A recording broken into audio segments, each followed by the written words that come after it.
y ejerciendo el poder que él tiene. Y el segundo propósito es que hay que entender que todas las naciones en un momento dado tienen que rendirle cuentas delante de Dios y van a recibir juicio contra lo que Él decida. Y las naciones a través de la historia han sido juzgadas por Dios. Que a veces nosotros quisiéramos que entrara el juicio inmediatamente, pero a veces por amor a nosotros, por amor a nosotros, porque cuando a veces hay juicio de Dios, llevamos también nosotros. Entonces, por amor a nosotros y también por dar oportunidad que la gente se arrepienta, que la gente se convierta, es que Jesucristo no ha venido y tampoco se han ejecutado sus juicios.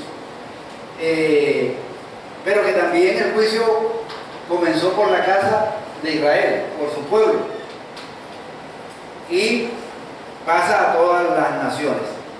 Entonces vamos a orar y vamos a retomar alguna de estas partes que quedó pendiente la vez pasada, para luego después orar.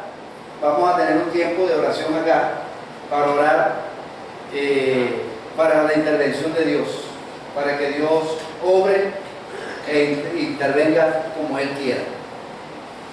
Señor, te damos gracias por tu palabra. Gracias, Señor, porque tu palabra es la verdad. Y gracias porque tú te has revelado a través de las Escrituras. Señor, hemos visto en tu proceder en la historia y cómo a naciones, por causa de la altivez, de la jactancia, del orgullo del corazón, tú, Señor, le juzgaste de una manera drástica. Señor, gracias por tu palabra y gracias porque ella nos da pautas para saber qué hacer cuando tú has decidido emitir tu juicio contra las naciones. Ayúdanos, Señor, en esta mañana a poder responder a tu palabra. En el nombre de Jesús. Amén. Entonces agradezco que me pase la diapositiva número 27, que fue donde quedamos la vez pasada. Vimos ejemplos de Asiria, vimos ejemplos de Babilonia, vimos ejemplos de Edom, de Moab, y llegamos al punto en la diapositiva número 27. ¿Qué pasó? Donde dice: Dios a veces está dispuesto a cambiar su parecer en cuanto al juicio cuando hay arrepentimiento. Y ese es el caso que encontramos en la Biblia cuando Nínive. Siempre nosotros vemos la historia de Jonás y le enseñan en la escuela dominical a los niños como simplemente un acto de obediencia. Esa es la lección que sacamos para los niños, la obediencia, que Jonás no desobedeció a la palabra de Dios y un gran pez se lo comió. Y hasta hay un encanto que le enseñan eso a los niños. Pero la historia de Jonás muestra realmente la intervención y la decisión que tenía Dios de destruir a Nínive, que era una gran metrópoli en esa época. Dios decidió destruir a Nínive, pero antes de ejecutar su juicio, le dio una orden. Ahí está.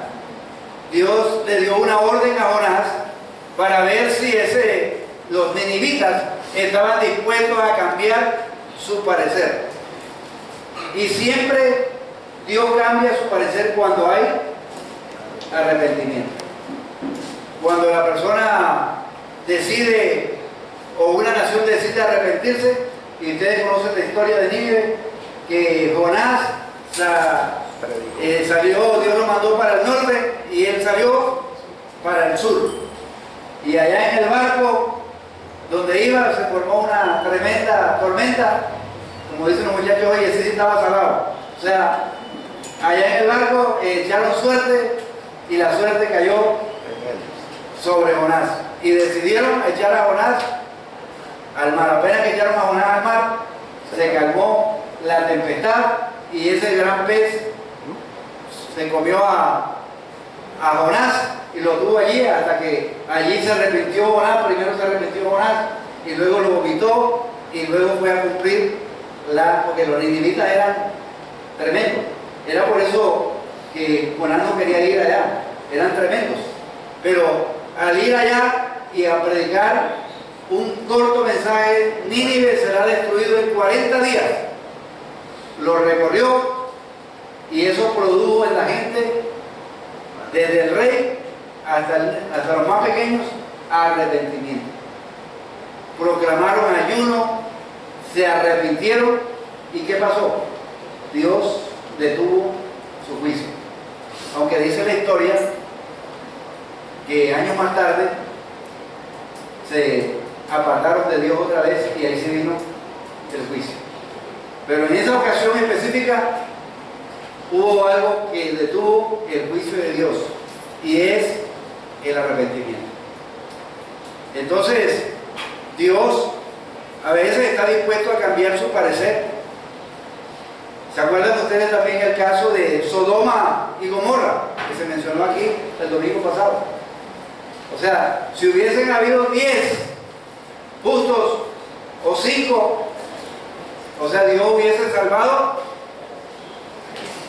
hubiera detenido el juicio sobre Sodoma y Gomorra, pero los únicos que estaban allí eran Lot y su familia, y eso, la esposa de Lot salió, pero su corazón se quedó allá.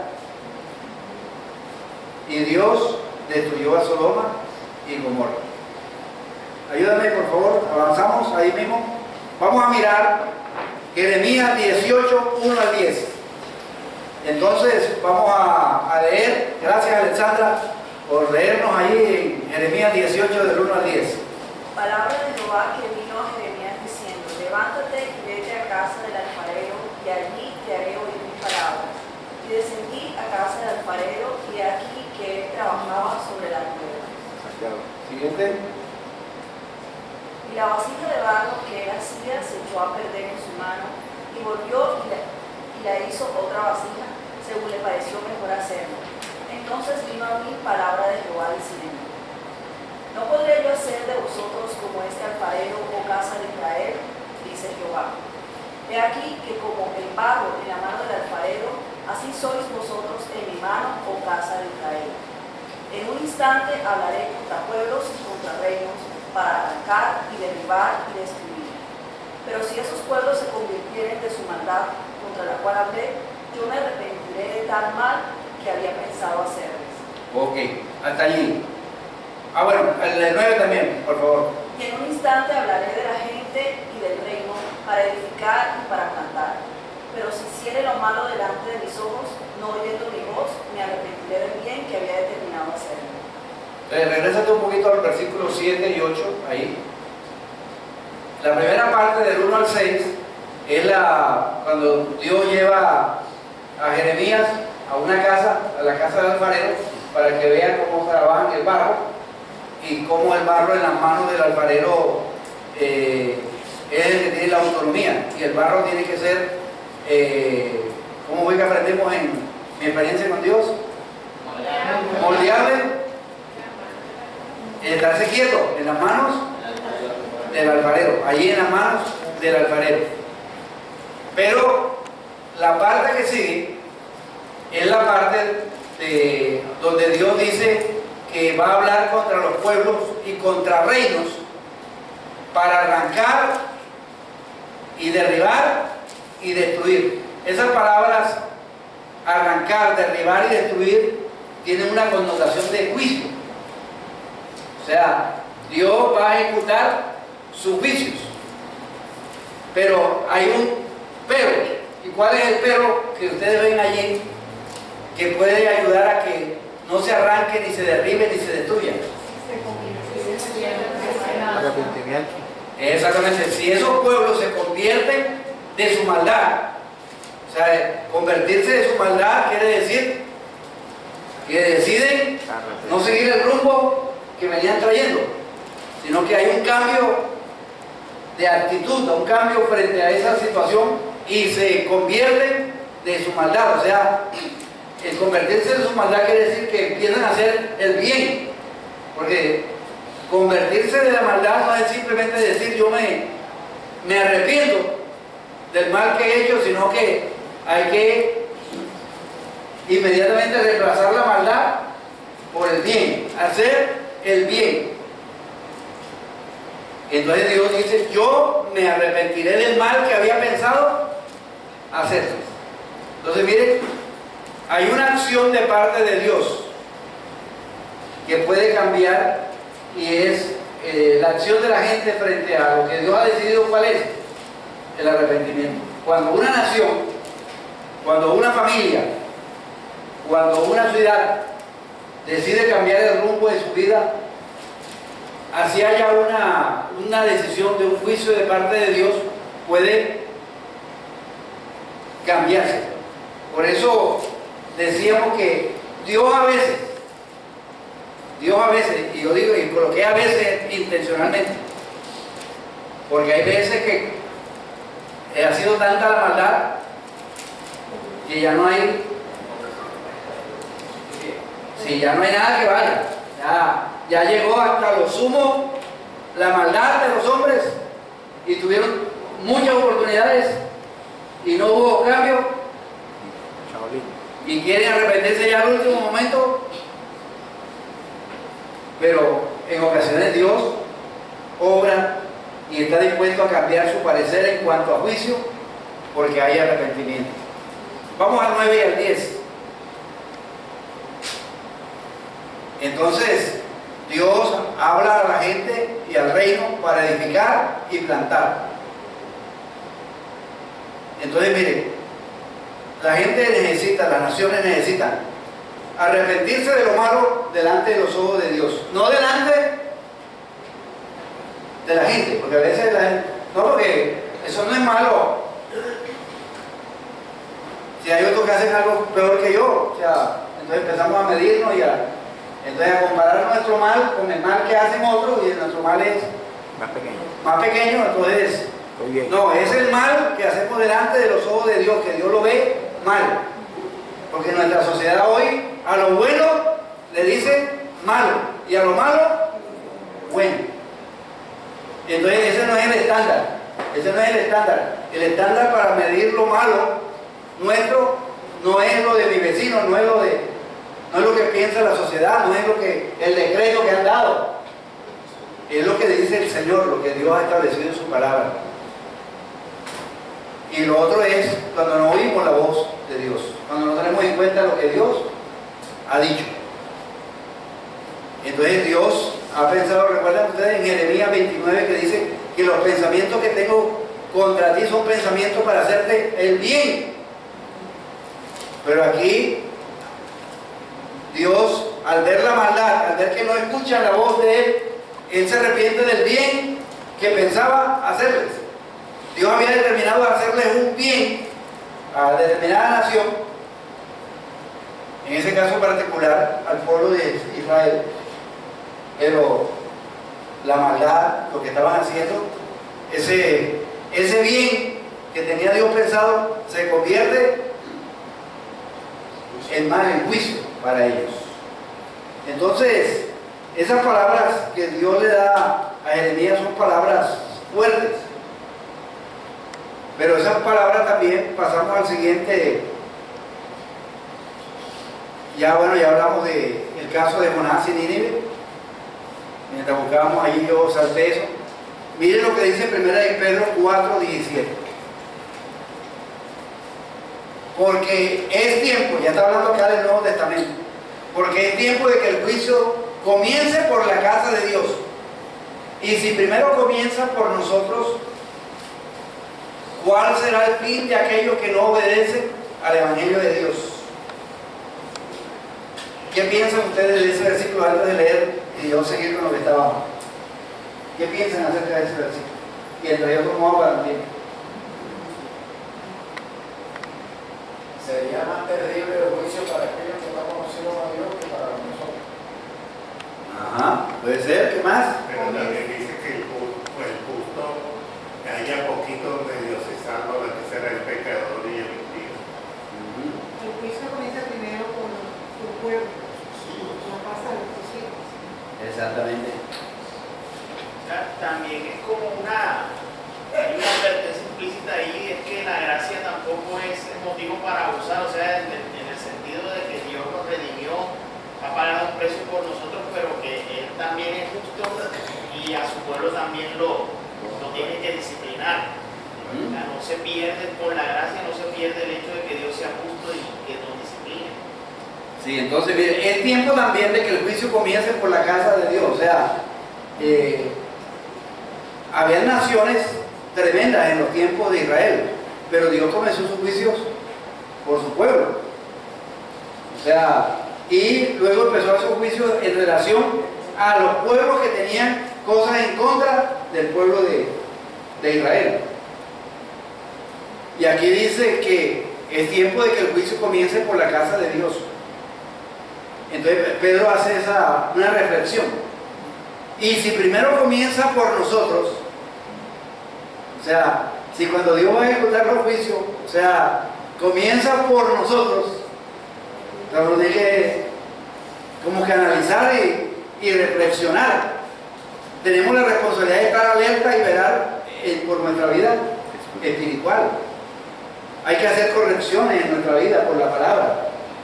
Porque a veces podemos decir, solamente pensar en el juicio de Dios para Colombia. Pero yo creo que la iglesia de Jesucristo, aquí en Colombia, y estoy hablando en el sentido general, necesita hacer cambios y ajustes tremendos en su vida, en su agenda. Porque la iglesia de Jesucristo está respondiendo a lo que la gente quiere, no a lo que Dios dice. No están enseñando lo que Dios está diciendo, sino lo que la gente quiere estar oyendo.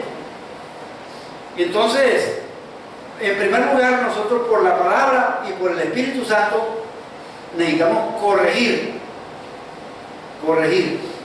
La meta es vivir en santidad delante de Dios y cumplir su propósito. Los hijos de Dios que están en posiciones privilegiadas, por ejemplo en el Congreso, y en puestos donde pueden ejercer una buena influencia, resulta que no lo están haciendo, sino que se han acomodado al mundo, han vendido sus principios y son hijos de Dios. A veces hemos entendido con una mala justificación. Hemos creído que ya somos justificados, que hemos sido declarados inocentes y seguimos en la vida como cristianos, como sé que ya soy salvo, no estoy pendiente cada día de la tentación. Es una cosa del día a día, cuidarlo, llevarlo, cada día vivir para Dios. La justificación es algo que ya se ha dado. Sí.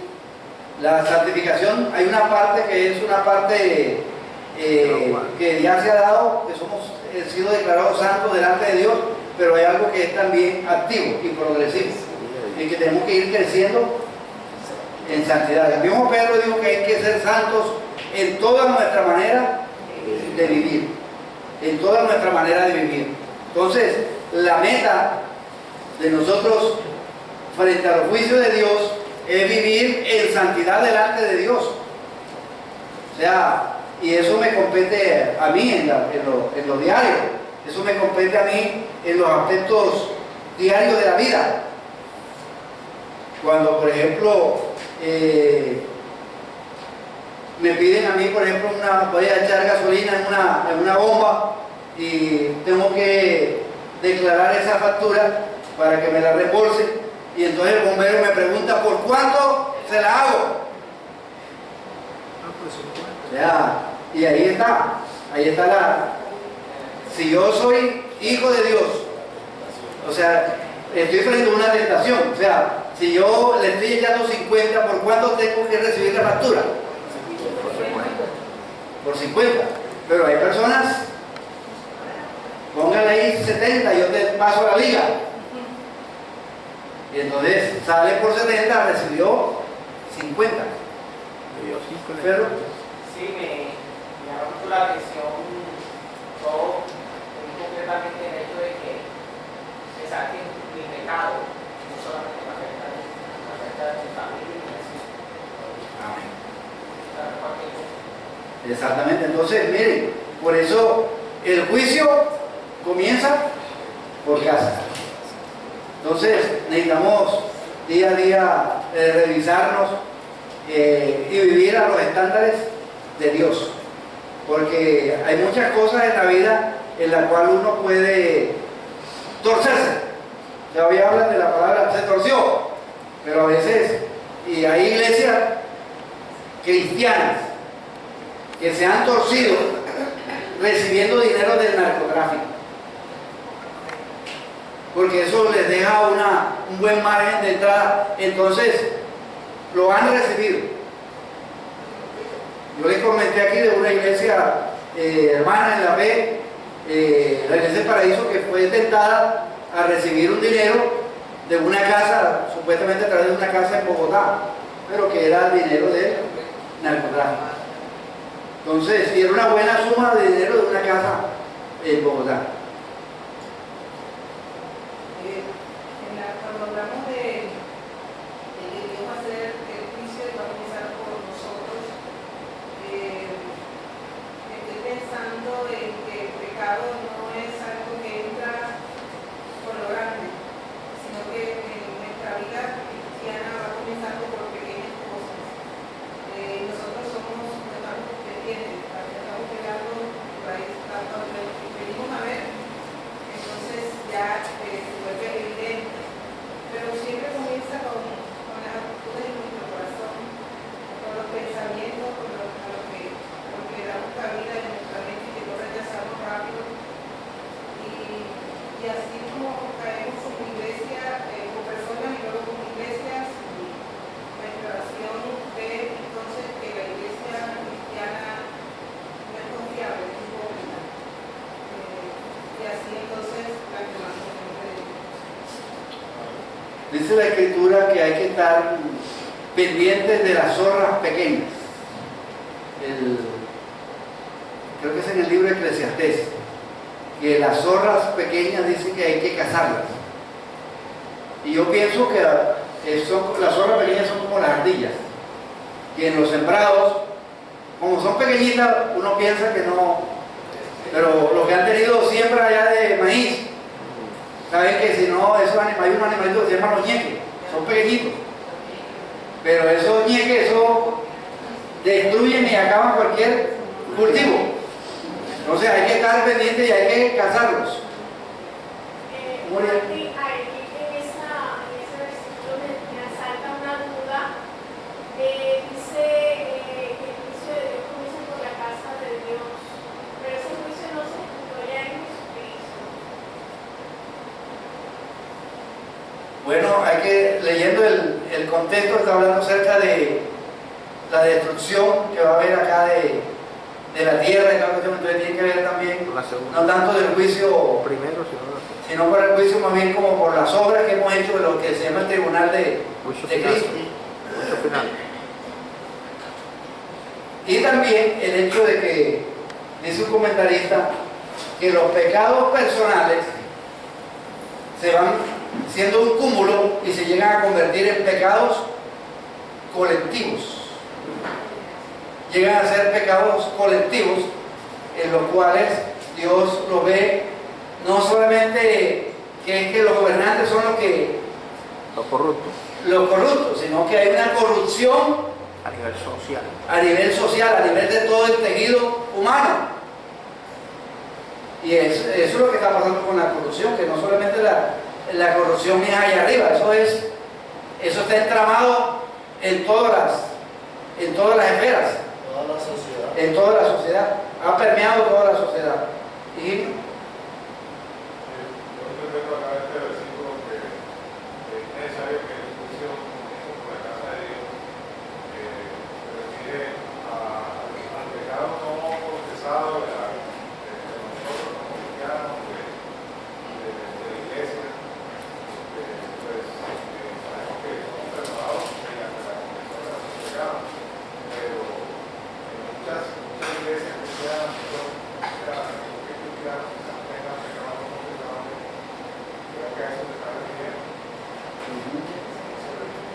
si miren lo que dice el contexto del pasaje, viene hablando Pedro de que si, así que ninguno de vosotros padezca como homicida, o ladrón, o malhechor, o por entremeterse en lo ajeno. Está hablando a los creyentes. Pero si alguno padece como cristiano, no se avergüence, sino glorifique a Dios por ello. Porque es tiempo de que el juicio comience por la casa de Dios, y si primero comienza por nosotros, ¿cuál será el fin de aquellos que no obedecen al Evangelio de Dios? Y si el justo con dificultad se salva, ¿en dónde aparecerá el impío y el pecador? De modo que los que padecen según la voluntad de Dios encomienden sus almas al fiel Creador y hagan el bien.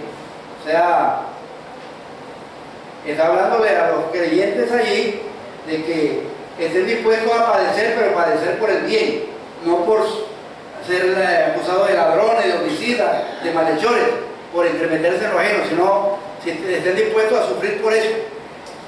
Entonces, porque es probable que también la iglesia en un momento dado, los creyentes, podemos decir, no, es que estamos siendo perseguidos, pero es que nos estamos metiendo en cosas que no le agradan a Dios. Y entonces ahí viene la persecución y viene la dificultad. Entonces, es necesario, según este versículo, vivir en santidad delante de Dios y cumplir sus propósitos. Ahora, avancemos un poquito más. Dios ha estado buscando personas que se pongan en la brecha. Dice Ezequiel 22:30. Busqué entre ellos alguno que levantara un muro y se pusiera en pie en la brecha delante de mí a favor de la tierra, para que yo no la destruyera. Pero ¿qué dice la Biblia de las Américas? Dice esta expresión, pero no lo hallé. Alguien que me lea en la Reina Valera ese mismo versículo. Y busqué entre ellos hombres que hiciesen tallado y que se pusiesen en la brecha delante de mí, a favor de mi tierra, para que yo no la destruyese, y no lo hallé. La escena es la siguiente. Está un Dios que está dispuesto a emitir sus juicios sobre la tierra. Dios ha decidido juzgar la tierra. Y está buscando que alguien de entre los hombres se ponga a favor de la tierra.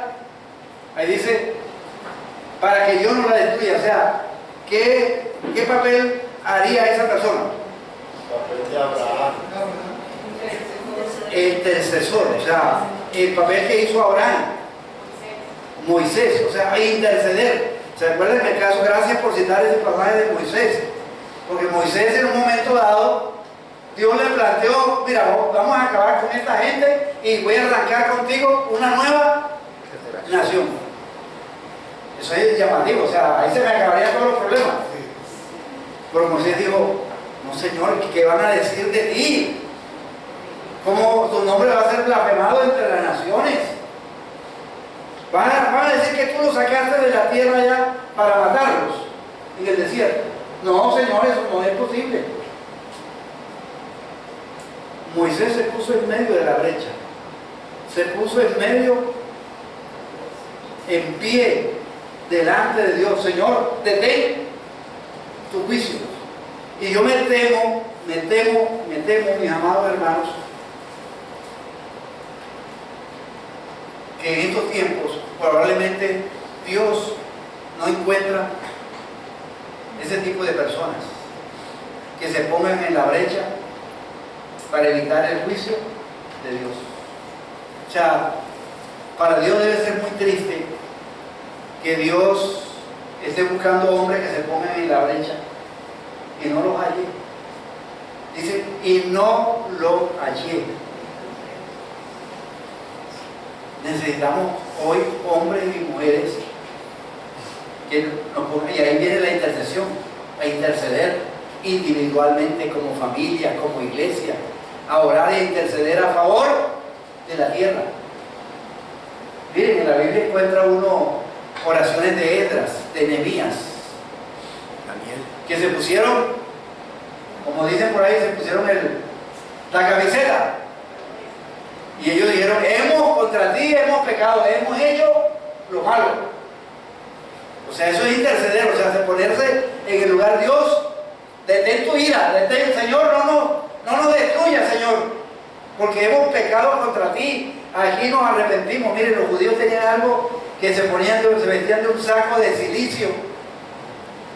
O sea, para mostrar allá la humillación, para mostrar el dolor y la tristeza que sentían por su pecado. Pero en los tiempos de Ezequiel, y probablemente en nuestros tiempos, Dios no está encontrando gente que se ponga a favor de la tierra. ¿Pero iba a decir algo? Porque entre ellos uno, no de la perspectiva que Dios le da a ti, sino el valor que Dios nos da a nosotros. O sea, que sí, que nosotros unos. Algunos sí. Vamos a leer un versículo para ir pensando en nuestras realidades. De modo que si alguno está en Cristo, nueva criatura es. Las cosas viejas pasaron, he aquí todas son hechas nuevas. Y todo esto proviene de Dios, quien nos reconcilió consigo mismo por Cristo y nos dio el ministerio de ¿qué? De la reconciliación. Que Dios estaba en Cristo reconciliando consigo al mundo, no tomándoles en cuenta a los hombres sus pecados, y nos encargó a nosotros la palabra de la reconciliación. Así que nosotros, dice Pablo, somos embajadores en nombre de Cristo, como si Dios rogase por medio de nosotros. Os rogamos en nombre de Cristo, reconciliados con Dios. Entonces tenemos como un doble papel, que es el papel de intercesores delante de Dios, y el otro papel es el del ministerio de la reconciliación, que somos embajadores. Hey, mira, Dios está enojado contigo. Mira, Dios, si sigues en este camino te va a destruir, pero mira, Dios te ha amado, Dios te ha provisto todo esto en Cristo Jesús. Dios envió a su Hijo Jesucristo para que tú en Él tuvieras la salvación, y ese es el ministerio que nos ha encargado a nosotros, el ministerio de la reconciliación.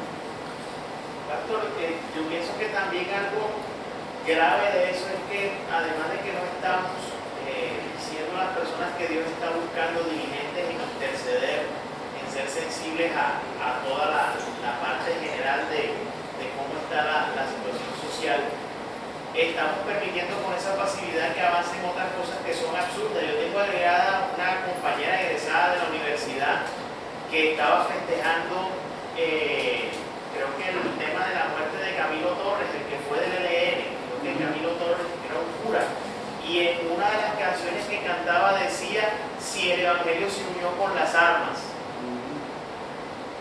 O sea, eso es lo que estaba ella, esa es la visión que tiene ella de la lucha social y de la lucha inclusive donde lo religioso se unió con la violencia. Entonces creo que hubo una cumbre y ellos allá están trabajando en su cuestión social para la transformación de Colombia. Sí, entonces miren cómo avanzan otras cosas perversas mientras uno está pasivo. O sea que no solo no está encontrando, sino que otro está saliendo con otras cosas confusas allí. Sí, hubo en años pasados una alianza entre la Iglesia Evangélica y los grupos de izquierda, y nació la teología de liberación. Exactamente. Eso avanza.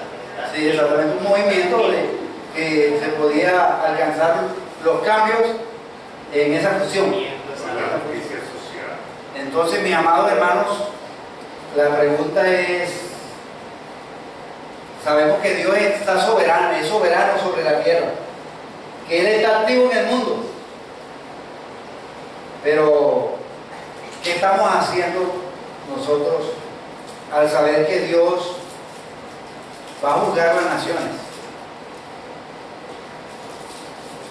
de que Dios puede cambiar sus planes en respuesta al arrepentimiento de personas o naciones. Vimos el caso de Nínive. Se arrepintieron y Dios detuvo en ese momento su vicio. Cuando yo leo eso, cuando yo veo esos pasajes así, eso me motiva a mí, es que yo he sido llamado a ser sal y luz de la tierra. O sea, podemos quejarnos, mis amados, y decir, esta sociedad está corrompida, putrefacta, está, mejor dicho, como lo describe Filipenses. Filipenses dice que vivimos en medio de una generación maligna y perversa. Y es cierto, y nos podemos quedar con esa declaración. Pero la pregunta es, nosotros que somos llamados a ser sal y luz de la tierra, estamos resplandeciendo en medio de esa generación, estamos alumbrando, estamos dándole el sabor, la gente está viendo que realmente en nosotros vive Cristo Jesús.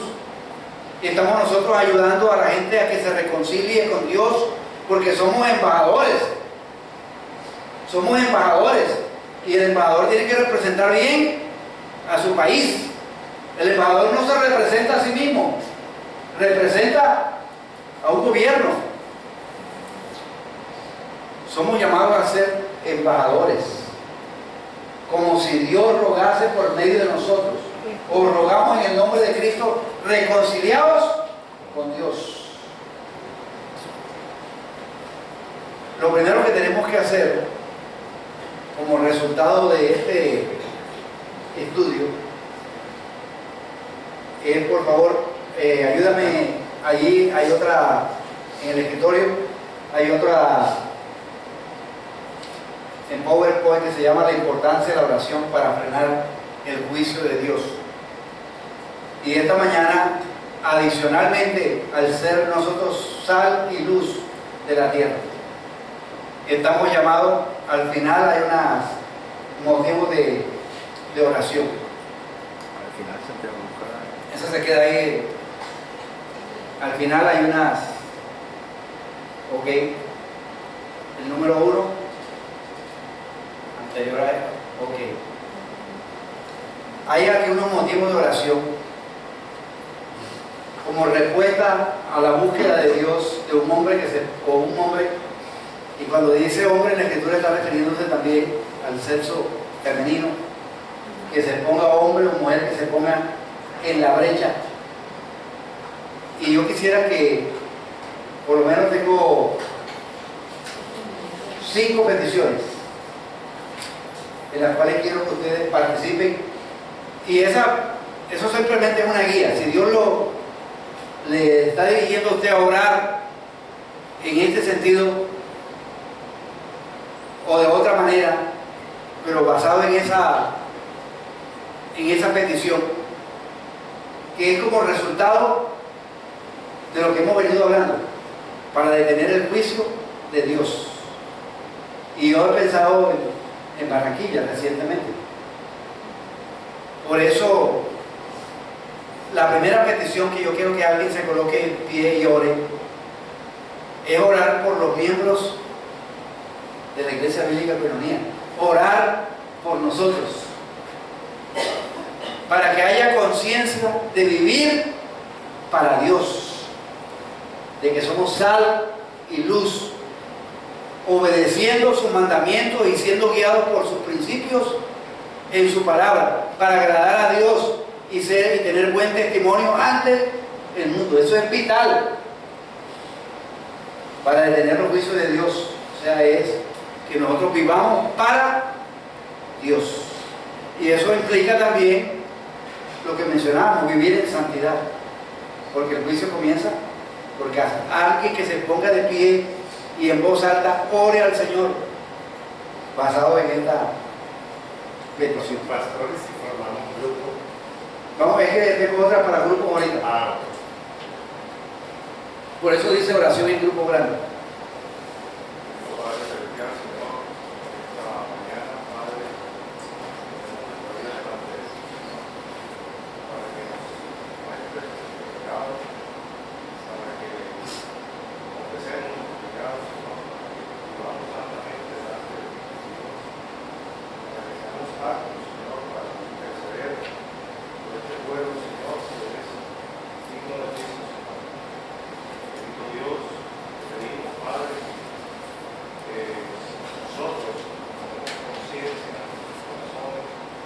que este nos provee y esto clama a nosotros. Dijo Dios, con esta sensibilidad en nuestros corazones, con este sentido en nuestros corazones, Señor, para que Colombia no sufra el juicio que tú has prometido a todas las naciones, Señor. Padre Santo, danos hombres actos, sensibles, te pedimos, poderoso nombre de nuestro Padre. Amén. Hay una segunda petición. Miren, presten atención a esta petición. Orar por las iglesias en Barranquilla que están predicando el evangelio de la prosperidad, para que tengan claridad que es un evangelio falso, enfocado en sí mismo y no en Dios, y que lleguen al arrepentimiento. Alguien que ore por eso. Amado Padre, quiero alabarte porque tú eres omnisciente, todo lo ves, todo lo conoces. Tú has visto, Señor, cómo en nuestra ciudad hay iglesias que han caído en este evangelio falso.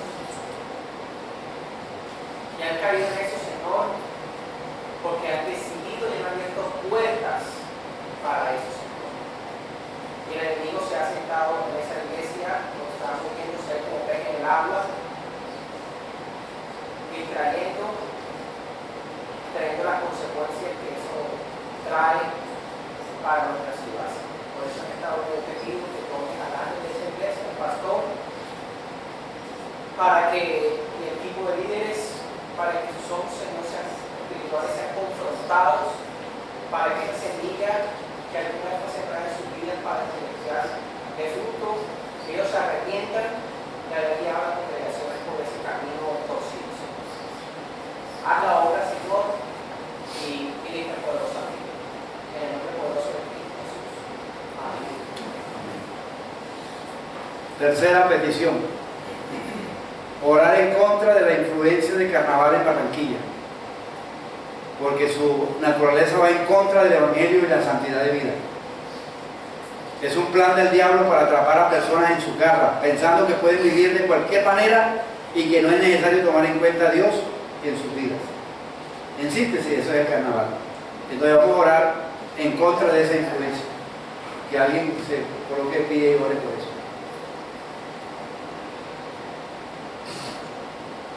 Padre amado, gracias Padre por este tiempo. Ha sido de mucha bendición. Ha sido, Padre, de mucha honra y gloria en tu nombre. Siempre hacerlo cada 8 días en la iglesia y diariamente en donde estemos. Padre, queremos orar en contra de esta fiesta pagana que anualmente se hace, que va en contra de la verdad del Evangelio de Cristo Jesús y de su santidad. Padre, sabemos que esto es un plan del diablo, porque esto es tropezadero especialmente para tus hijos, Señor. Padre, te pedimos que intervengas en cualquiera de nosotros como cristianos, Padre, caiga en esa trampa. Padre, gracias porque tú estás en medio de nosotros y que tú haces obras perfectas, Padre. Más el tema de hoy, Señor mío, que tiene que ver. Gracias porque tú nos dices que seamos santos porque tú eres santo. Padre, estamos viendo aquí, Señor, esa unión contigo, esa unión, Padre, que siempre vamos a tenerla a favor nuestro. Qué bueno es esto, Padre Santo. Gracias, Padre. Gracias, Padre. Es necesario, Señor mío, es necesario, Padre, que la iglesia se una en estas fiestas carnetológicas, Señor mío, para que oremos en nuestra casa, en grupo, nos pongamos de acuerdo, Padre, para contrarrestar estas fuerzas que vienen de allá. Y cuides, especialmente a los niños, que los comprometen a esta situación, Señor. Y esto marca, esto hace la obra de la misión. Evitemos esto, Padre. Inclusive, Padre, no solo a nuestros nietos, advertírselo a nuestros amigos que pueden estar ya prometidos con ellos los carnavales. En el nombre de Jesús, amén. Amén. Hay un cuarto aspecto para orar que tiene que ver orar por la obra de Dios en Colombia. Que la obra de Dios avance y se detenga la corrupción. Esa corrupción que verá desde los corazones de cada persona hasta empresarios y gobernantes. Alguien que ore por eso, hablando. Padre, gracias por que tú eres un Dios invencible, un Dios de poder, que eres el Todopoderoso. Y hoy hemos cantado a tu gloria, a tu nombre, Señor. Estás en el más alto nombre para nuestras vidas, que eres todo para nosotros, Señor. Y queremos orar por tu obra, Señor, aquí en Colombia, para que no se detenga, sino avance.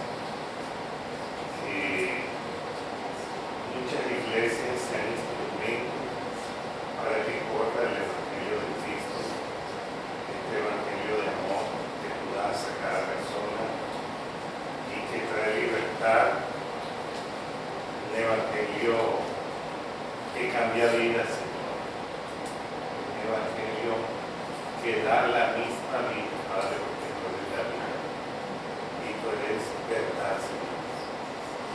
Permite, Señor, también que en las esferas gubernamentales, como en cada persona en el diario vivir, se frene todo tipo de corrupción. Padre, todo ente público, las instituciones están apestadas de corrupción, Padre, la justicia, el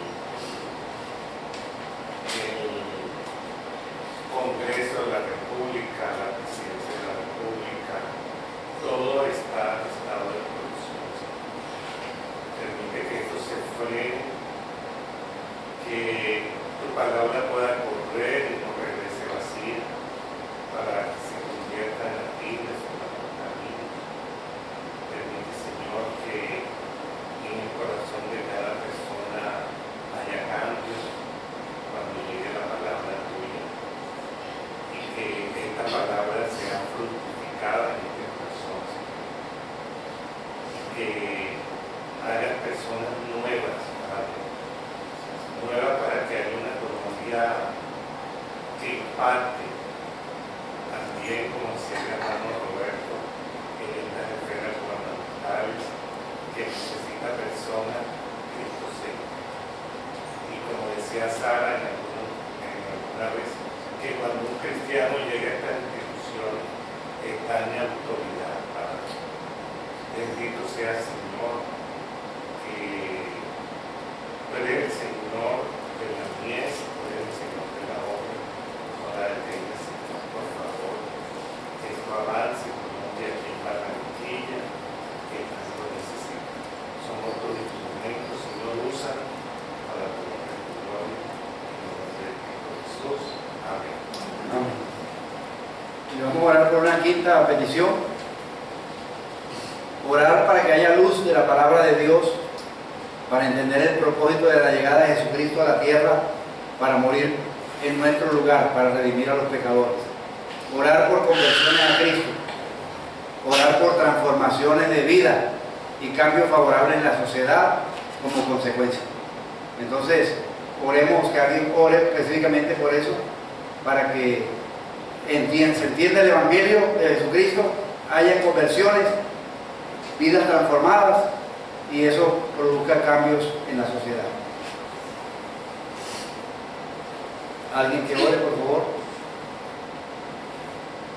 Amado Dios, nuevamente gracias por este tiempo, por seguir abriendo nuestros ojos, que procedamos al arrepentimiento por nuestra pasividad, por el hecho de ser sal y luz en la tierra y ser parte activa de la proclamación de tu Evangelio y de los principios que tú tienes en tu palabra para que las tinieblas no avancen.